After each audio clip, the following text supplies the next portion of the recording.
Bonjour et bonne matinée. Je vous souhaite une chaleureuse bienvenue à vous tous qui participez à ce temps d'adoration ensemble. Que vous fassiez partie de la famille de Tikos ou que vous soyez un visiteur, recevez notre chaleureuse bienvenue. Je vais faire quelques annonces et je voudrais commencer par une bonne nouvelle. Vous savez peut-être qu'il y a une nouvelle arrivée dans la famille de Tikos. Gisèle a donné naissance dimanche dernier à une petite fille qui s'appelle Émilie. Eh bien, la maman va bien, le papa également va bien, et Ludovic est très heureux. Tout le monde est content et nous sommes très heureux à propos de cette nouvelle. Alors, félicitations à cette famille. En ce qui concerne les activités de l'Église, j'ai 3 points à développer, à partager avec vous. Premièrement, nous allons, en ce moment, nous étudions la lettre 1 Corinthiens, à raison d'un chapitre par jour. Nous faisons ça en tant qu'Église. Et aujourd'hui, nous sommes au chapitre 7. Et je voudrais vraiment vous encourager à nous rejoindre dans la lecture de cette lettre aux Corinthiens, si vous ne l'avez pas fait jusqu'à présent. C'est un livre de la Bible qui est très intéressant et nous avons l'avantage d'avoir Charles qui enregistre une vidéo de méditation, de réflexion quotidienne. Vous avez accès à ces vidéos sur la page internet privée de Tikos ou la chaîne YouTube de Tikos qui est privée également. Vous trouvez un lien pour accéder à ces vidéos sur le bulletin électronique qui est envoyé toutes les semaines. Alors réfléchissez à cela et prenez et profitez-en, profitez de ces activités. En ce qui concerne la vie de l'Église, beaucoup d'entre vous se demandent si nous allons réouvrir l'Église. Eh bien, une déclaration récente du gouvernement autorise les services religieux à reprendre. Cependant, avec beaucoup de restrictions et de limitations qui nous empêcheraient vraiment de maintenir un culte tel que nous le connaissons. Le Conseil a donc décidé d'avancer précautionneusement et d'attendre le bon moment pour réouvrir l'Église.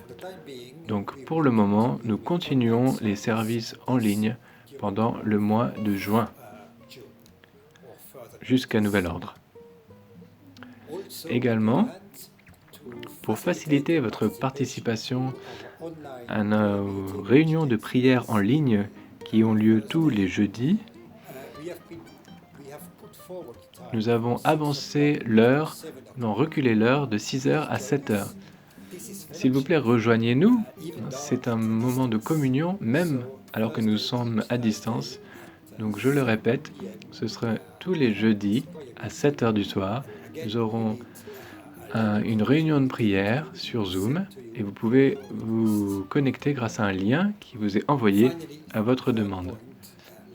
Troisièmement et dernier point, et qui est pas des moindres, nous avons notre assemblée générale le 13 juin, samedi 13 juin à 14h. Cette rencontre sera menée en ligne et encore une fois, vous devez vous enregistrer pour assister à cette assemblée générale en ligne. S'il vous plaît, suivez le lien et l'invitation que je vous ai envoyé par email, si je me souviens bien, le 22 mai. Et inscrivez-vous sur le formulaire Google qui vous est envoyé. En effet, organiser ce genre de réunion en ligne n'est pas une chose facile et nous avons besoin de votre participation, nous avons besoin de votre présence. S'il vous plaît, ne négligez pas cette assemblée générale et inscrivez-vous. Et maintenant, je vous invite à nous rejoindre pour notre temps de louange. Comme je l'ai lu cette semaine dans un verset que vous connaissez tous, que vous avez tous lu, au chapitre 3, qui dit: «Ne savez-vous pas que vous-même vous êtes le temple de Dieu et que l'Esprit de Dieu habite en vous?» C'est vraiment incroyable et merveilleux, n'est-ce pas? Nous, tous ensemble, nous sommes le temple de Dieu. Nous sommes son Église, que nous nous réunissions physiquement ou à distance. Alors, concentrons-nous sur celui qui est le fondement. Maintenant la louange, à toi Rebecca. Merci. Bonjour à tous, et encore une fois bienvenue dans mon salon. Ce matin, je voudrais vous montrer rapidement ce que je vois depuis ma fenêtre. Alors, je vis au milieu des vignes, et comme vous pouvez voir, c'est plutôt joli comme vue. Et une chose que vous devriez savoir à propos de là où j'habite, c'est un village avec un nom un peu fou, Wöcklingshofen. Bienvenue en Alsace.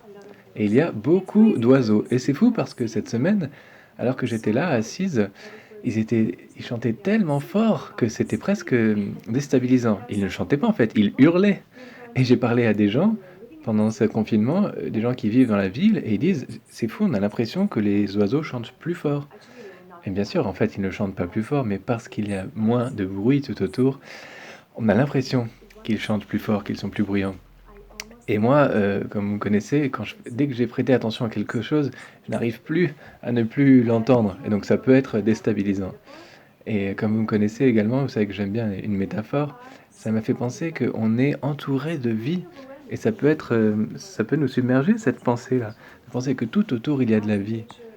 Et comme la nature révèle les traits de qui est Dieu et de son caractère, je me suis rappelé cette semaine qu'on a un Dieu qui est rempli de vie, un Dieu qui est la vie.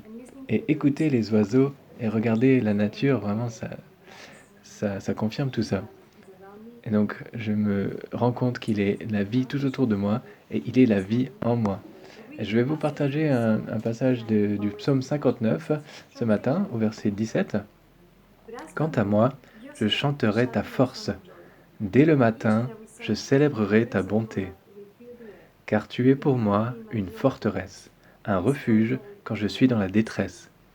Toi qui es ma force, c'est pour toi que je veux chanter, car Dieu, mon Dieu, si bon, est ma forteresse. Chantons ensemble.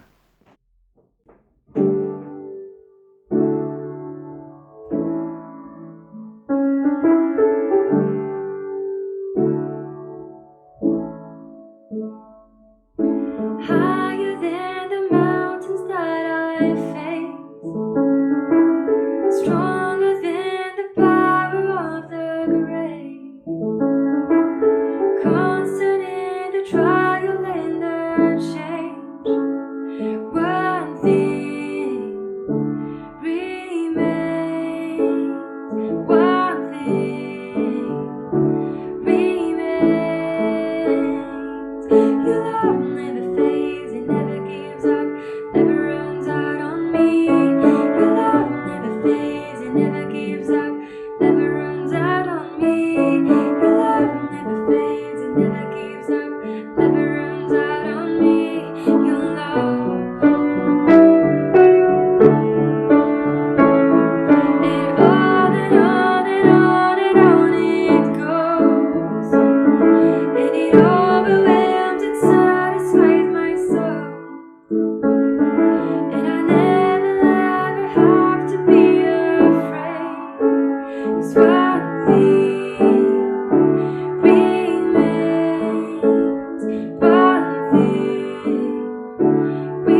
are steadfast, never failing. You are faithful.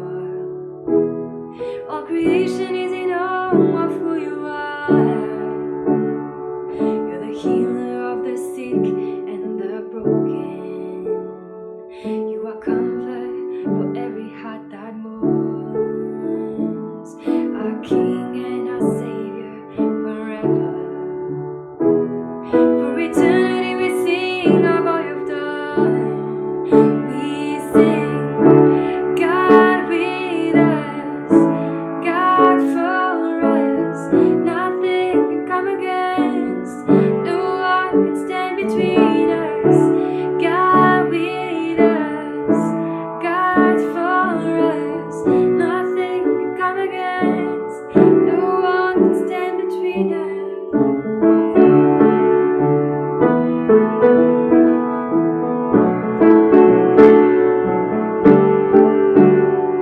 Your heart it moves with compassion. There is life, there is healing in your love. You're the Father, the Son, the Holy Spirit.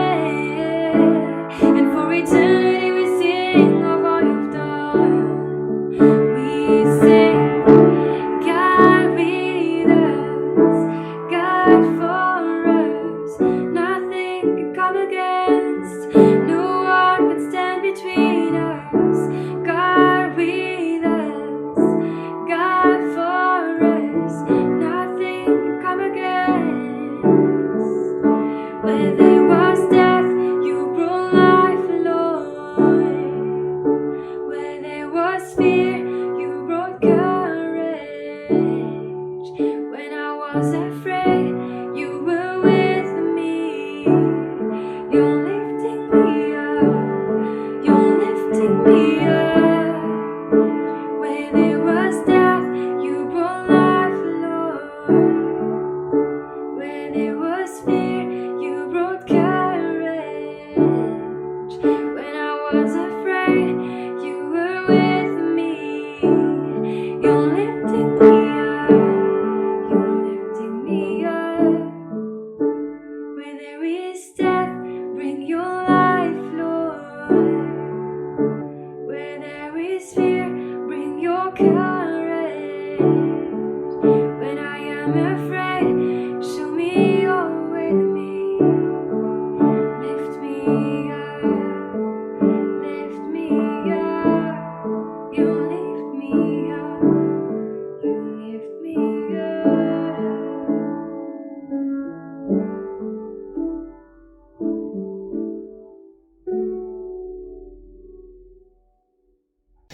Eh bien, merci Rebecca de nous avoir guidés dans la louange et à François de nous avoir permis de débuter ce culte, d'avoir fait les annonces, à JB pour la traduction et Vincent d'éditer, de mettre en forme tout cela.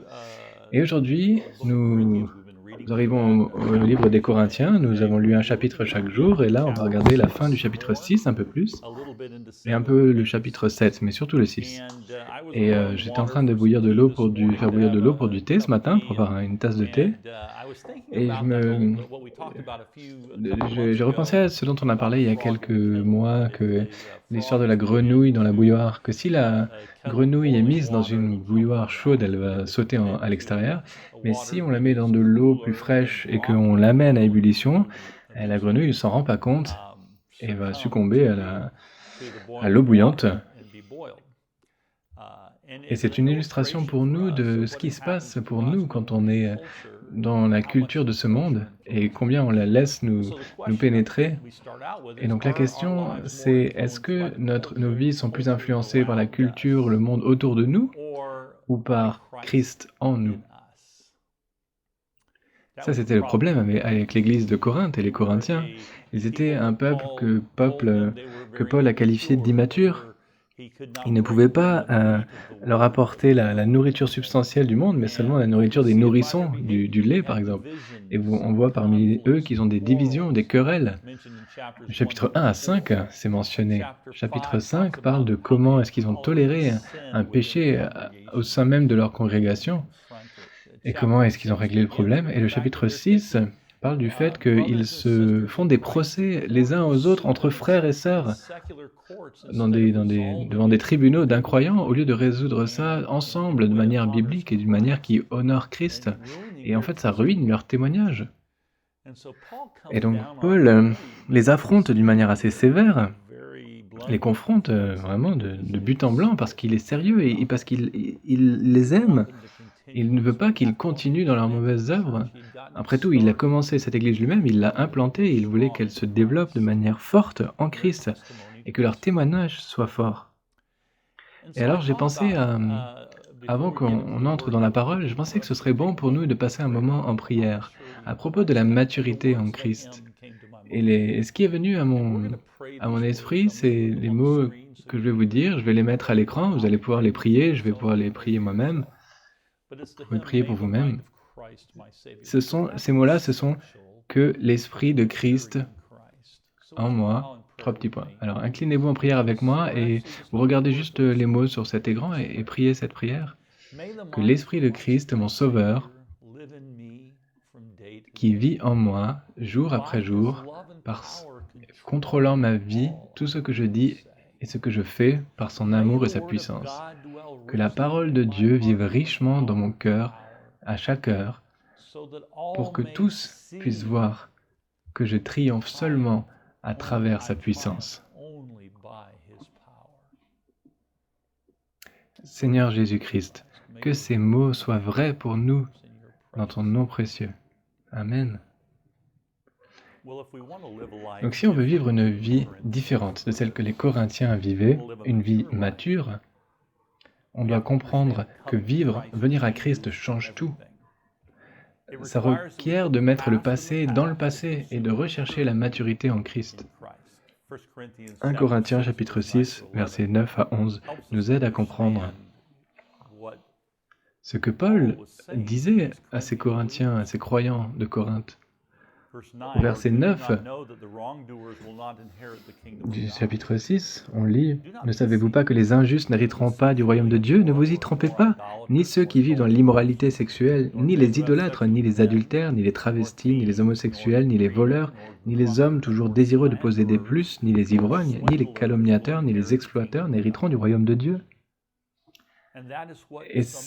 Et c'est là ce que vous étiez, certains d'entre vous, mais vous avez été lavés, vous avez été déclarés saints, et vous avez été déclarés justes au nom du Seigneur Jésus-Christ et par l'Esprit de notre Dieu.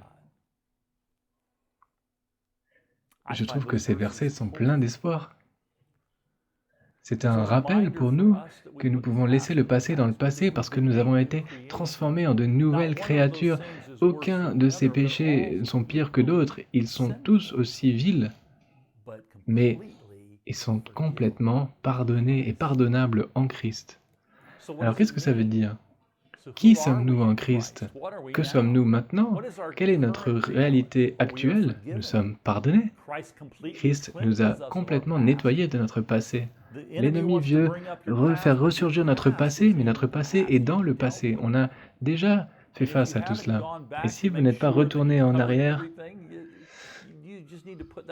vous devez juste mettre tout ça sous le sang de Jésus. Et là où il y a encore des blessures, il faut rechercher la guérison. Là où il y a des mensonges dans le passé, il faut rechercher la vérité de Christ. Mais vous êtes lavé, vous êtes une nouvelle créature en Christ. Vous êtes aussi sanctifiés. Vous avez été sanctifiés, mis à part pour lui. Il a changé qui vous êtes. Vous êtes maintenant, vous lui appartenez, vous êtes saint. C'est ça que sanctifié veut dire. Ce qui veut dire séparé de votre passé et de tout ce qui était mauvais et de tout ce qui vous retenait loin de Dieu et de cette immaturité. Maintenant, vous êtes loin de tout ça. Voilà qui vous êtes. Et vous êtes également justifié. Ce qui veut dire que vous avez été déclaré complètement et totalement juste devant Christ, en Christ. Ce qui veut dire, c'est que quand Dieu vous regarde, il voit la justice de son Fils et il vous accepte complètement tel que vous êtes, tel que vous ne pourriez jamais être. C'est ça que vous êtes maintenant, c'est votre identité.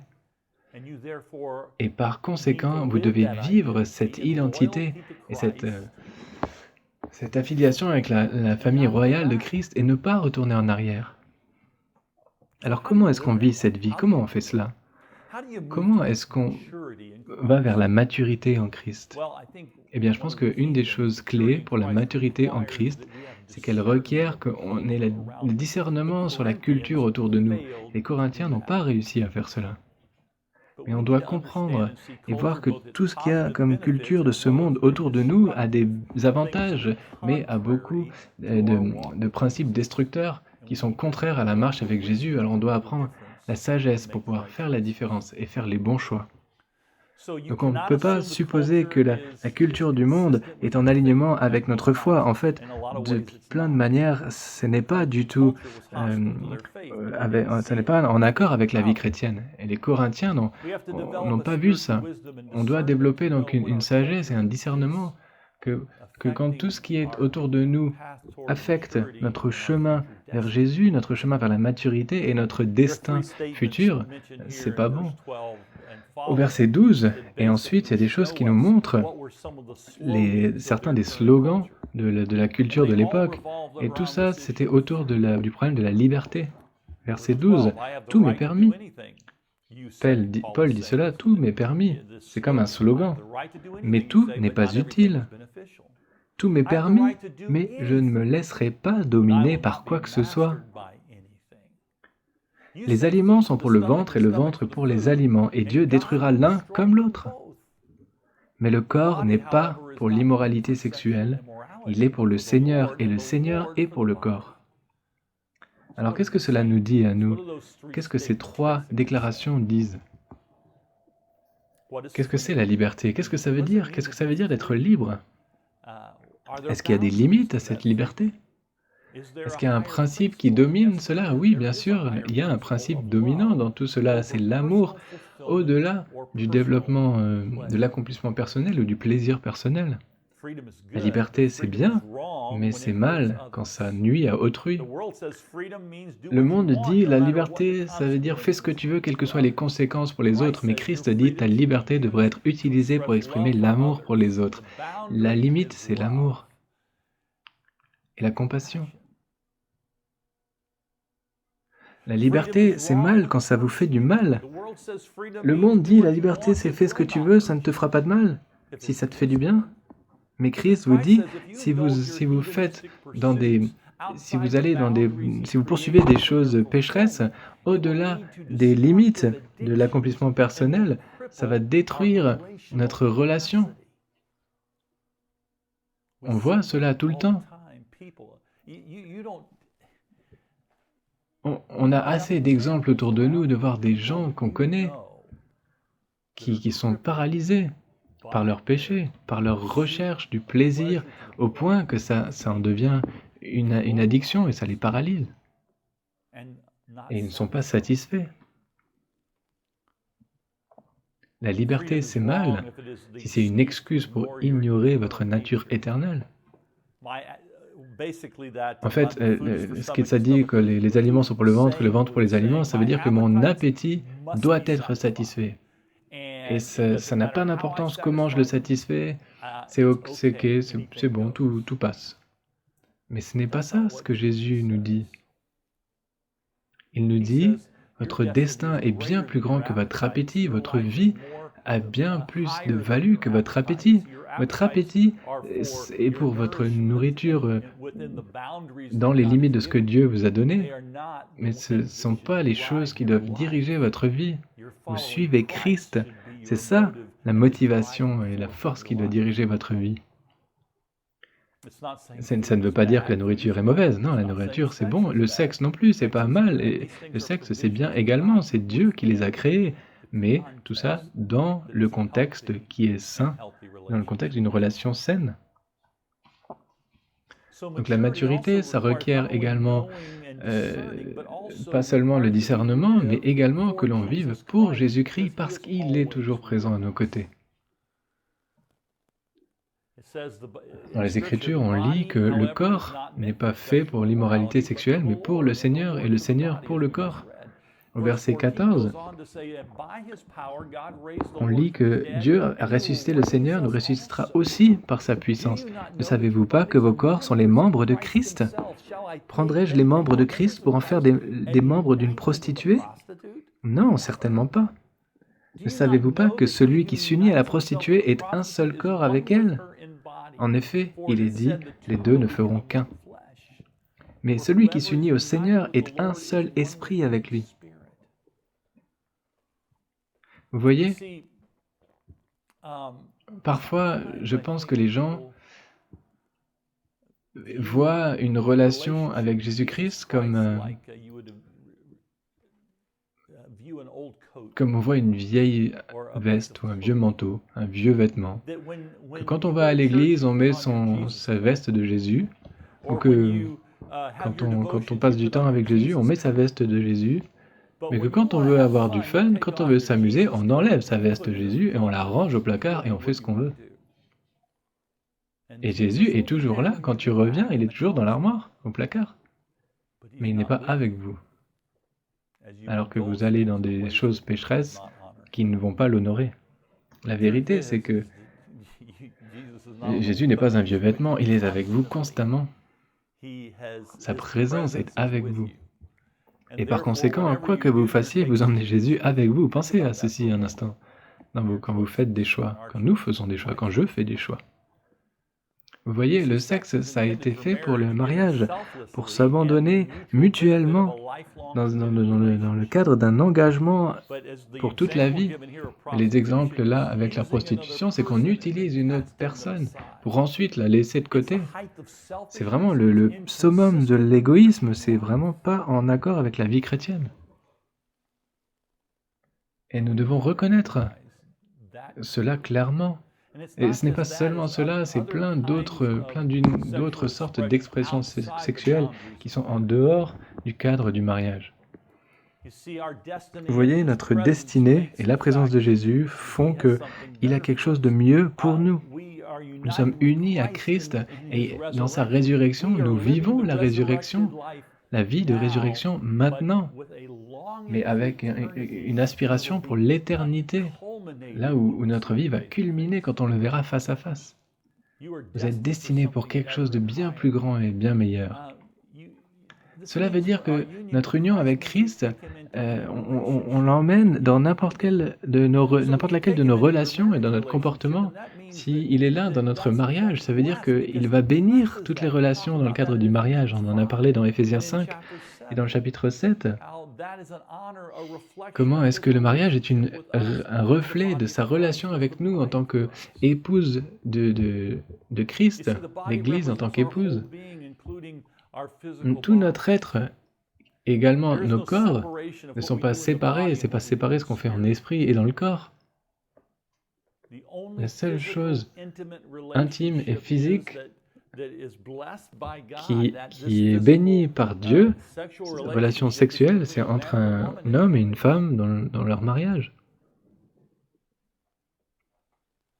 Et donc, chapitre 7 nous parle de cette relation-là. Tout le reste n'est pas en cohérence avec la vie chrétienne.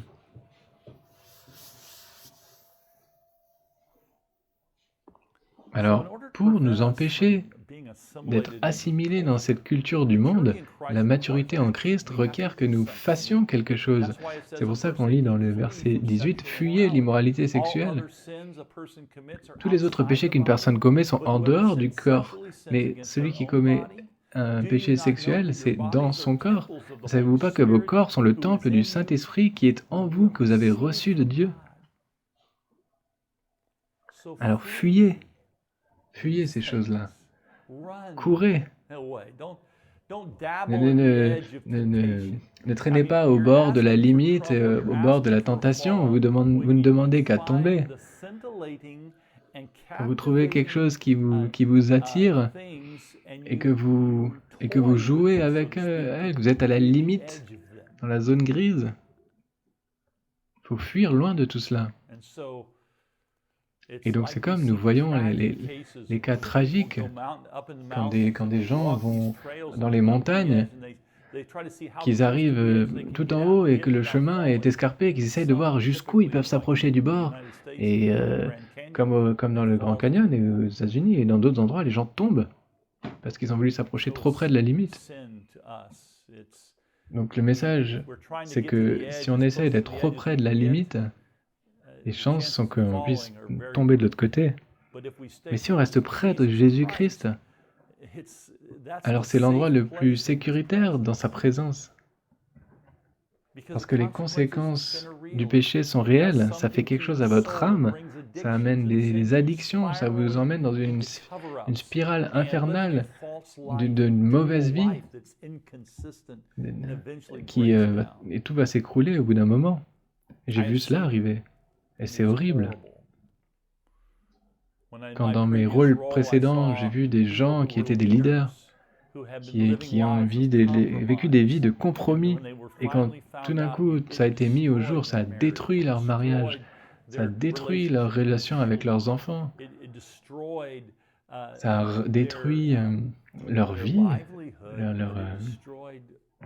leur réputation, et tout ce qu'ils avaient donné au Seigneur, ce qui avait été bien, tout ça a été assombri par tous ces péchés. De penser que... Il y a une phrase qui dit que le péché nous rend stupides, on fait des choses stupides. On perd notre sens de jugement, de discernement, de sagesse quand on fait des compromis. Les conséquences du péché sont réelles. C'est des choses qui sont détruites dans toutes les zones de la vie. Quand on pense à ce que les Corinthiens faisaient, les choses qu'ils recherchaient pour se satisfaire.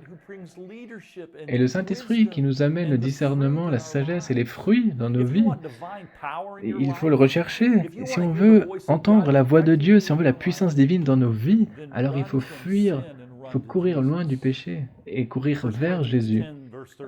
1 Corinthiens 10, 13 dit quand on est tenté, il fournit un chemin pour s'échapper. On doit rechercher ce chemin. La maturité en Christ requiert qu'on prenne action pour éviter de s'assimiler dans la culture du monde. Et Joseph, quand il était avec la femme de Potiphar et qu'elle a essayé de le séduire, il a fui, il s'est enfui en courant. Alors les amis, au lieu de courir vers le péché, il faut s'en enfuir en courant. Et c'est pas seulement courir pour fuir, c'est courir vers Jésus, vers une relation plus profonde avec lui. Et c'est ça le problème, c'est que parfois, ils pensent qu'ils doivent juste pas faire quelque chose. Mais si tout ce que vous faites, c'est éviter de faire quelque chose, vous allez tomber au final. Et si on dit, je vais pas faire ça parce que je vais aller dans l'autre direction, celle de Jésus, pour avoir son pouvoir et son amour, alors là, c'est différent. La maturité en Christ recherche notre appartenance à Dieu. C'est ce que j'ai dit, c'est aller vers lui. Il a fait trop de choses pour nous laisser là où nous en sommes. Jésus-Christ s'est investi totalement dans notre transformation et il veut amener cela à complétude. Vous voyez, devenir un chrétien, ça veut dire que vous confessez votre péché et vous jurez votre fidélité à Jésus-Christ et vous vous donnez à lui et pour lui. Vous voyez, la seule manière de vivre cette vie chrétienne, c'est en harmonie avec lui. Au verset 19, on vit que vous ne vous appartenez pas, vous avez été racheté avec un prix. Donc, si on ne s'appartient pas, il faut honorer Christ avec nos corps, avec nos relations dans notre mariage, rechercher Dieu tout le temps.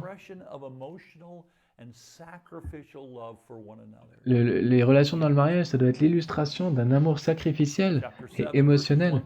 Au chapitre 7, nous donne un aspect, versets 15 et 16, un aspect de cette relation, alors qu'il a confronté des choses très bizarres, des pratiques très bizarres de l'Église de Corinthe.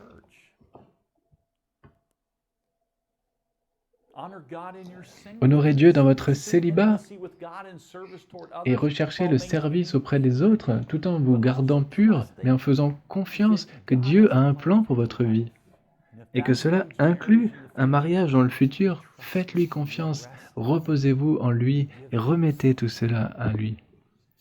Il faut honorer Dieu dans tout ce qu'on fait, quelle que soit la situation, en essayant de suivre sa voie qui nous guide vers la liberté, vers l'amour pour les autres. Et alors on sera toujours satisfait en lui. On lit dans le chapitre 7, 17 à 24 cela. À propos du célibat, dans le chapitre 7, 8, 9, ça parle de cela. Et on médite sur toutes ces choses et on apprend et on a alors une croissance en Christ. Mais vous n'êtes pas Vous ne vous appartenez pas, vous lui appartenez. Et appartenir à Christ a deux aspects merveilleux. Ça a l'aspect de la sécurité qu'on a en Christ, mais ça a aussi un aspect de bénédiction, de la fidélité qu'on doit à Christ. Donc l'appartenance, ça a deux côtés, les deux côtés d'une même pièce, et d'une belle relation.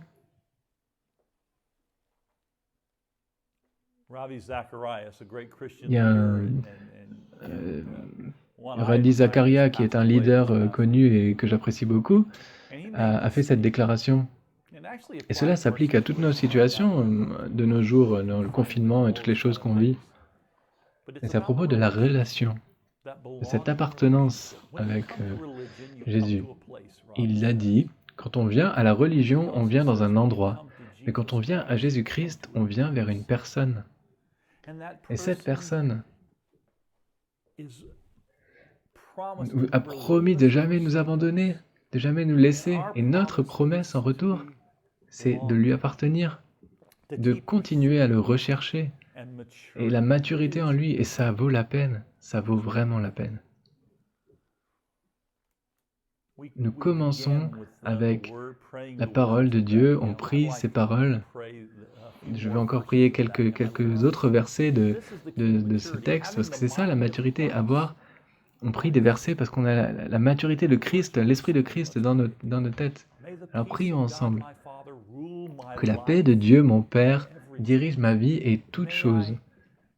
Que je puisse soit calme pour réconforter ceux qui sont malades et soucieux. Que l'amour de Jésus me remplisse comme l'eau remplit la mer. Que ça l'exalte lui et que ça me rende humble. Ça, c'est la victoire. Que je puisse courir la course qui est devant moi de manière brave et avec force et faire face à mes ennemis en gardant les yeux fixés sur Jésus alors que j'avance. Que Dieu vous bénisse alors que vous le suivez.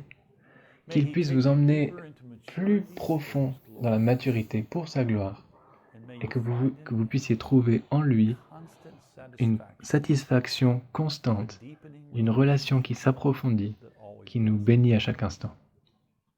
Que vous puissiez trouver du courage, du bon courage en Christ. Et à bientôt.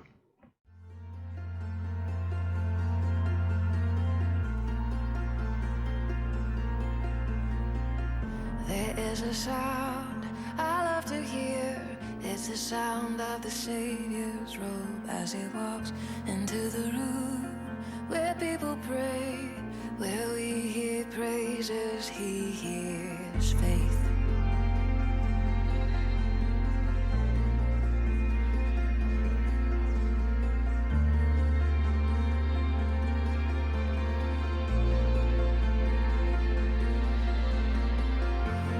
The sound I love to hear is the sound of the Savior's robe as he walks into the room where people pray, where we hear worship, he hears faith.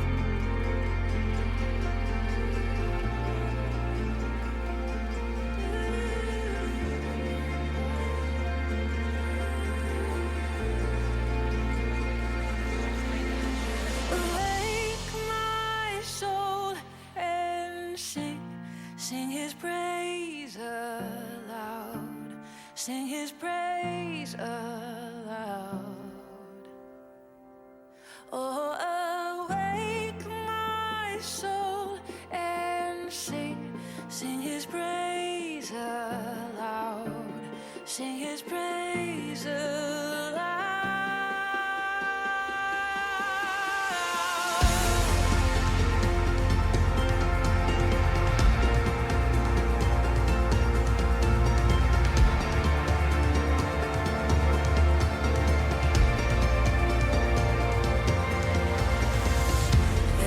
A sound that changes things, the sound of his people on their knees. Oh, wake up, you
Sing his praise aloud.